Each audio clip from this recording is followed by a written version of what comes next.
Hello everyone, I am Dr. Gufran Ahmad, Assistant Professor, Diyalbagh University. Today I will discuss about the development of thin film amorphous silicon based solar cell, its fabrication and characterization.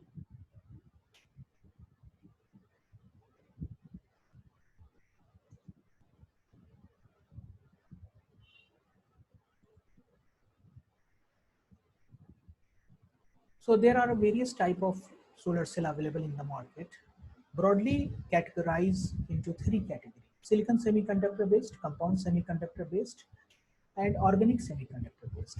In the silicon semiconductor based, it has been further classified into three categories: either crystalline silicon based, microcrystalline silicon based, or amorphous silicon based. So today we will discuss about the amorphous silicon based solar cell. So amorphous silicon is a thin film solar cell.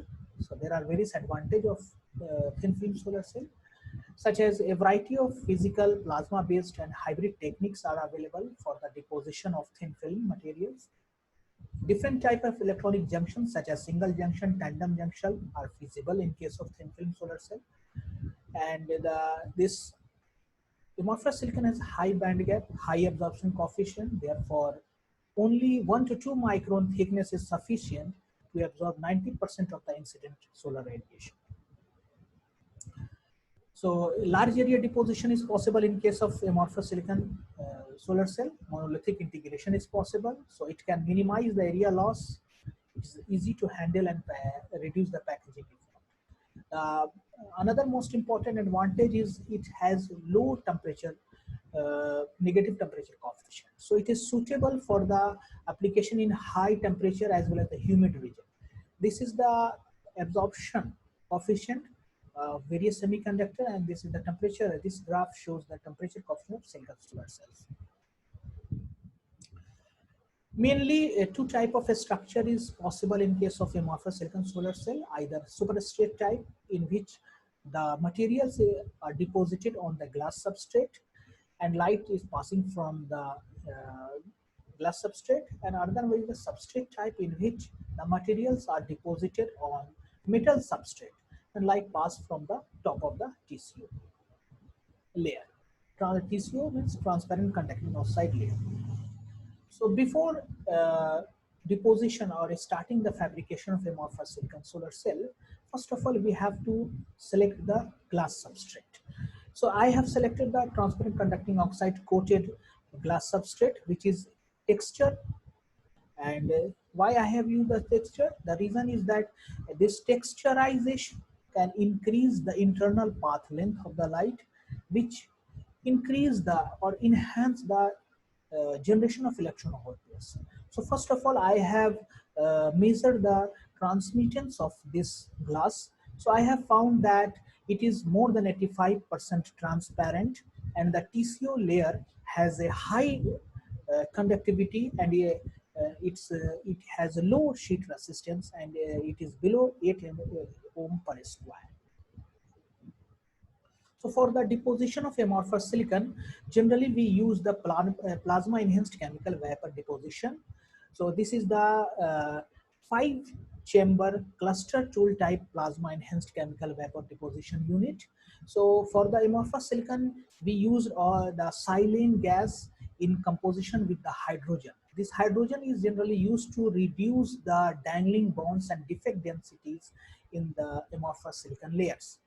And we are always using 13.56 megahertz RF frequency for the deposition of amorphous silicon layer.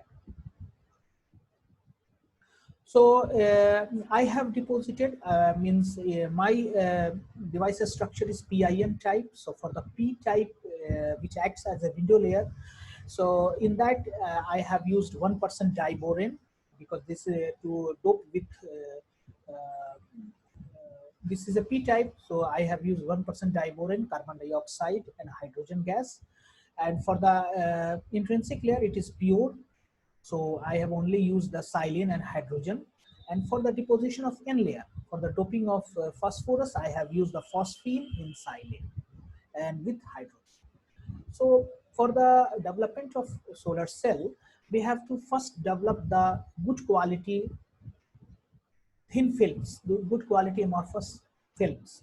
So we have to use rigorous characterization for the development of good quality thin films before going for the fabrication of amorphous silicon layer. So for the good quality thin films, we have to characterize it. So generally we have to do the optical characterization, structural characterization, and electrical characterization. In case of optical characterization, we have to measure its optical band gap, optical constants. So for the optical characterization, we use the UV visible as well as the spectroscopic ellipsometry to measure its optical constants values. And for the structural characterization, we have to use the Fourier transform infrared spectroscopy to look inside its bonding structure, as well as the surface profilometers to measure the surface roughness. And for the electrical characterization, we are generally do the dark and photoconductivity measurement. And when the solar cell has been fabricated, for that, in that case, we have to measure the current density and voltage, as well as the quantum efficiency measurement. So these are the measurement setup which I have used to characterize the films, and the measurement of the solar cell. I have used a solar simulator. These are the fabricated solar cells. This is the top view, and this is the rear view. So I have this white portion which is aluminium, and this structure, this solar cell is 1 cm square in area. These are the experimental as well as the simulation result. I have not, although I have not discussed the simulation, but I have also done the simulation in, using the Silvaco TCAD tool. So these are the simulation as well as the experimental results, which is showing that in this PIN solar cell which I have developed has around 7.46% efficiency, in which the current density I got 12.85 milliampere per centimeter square. The voltage, open circuit voltage was 0.83 volt, and fill factor was 0.7. So with that, thank you so much.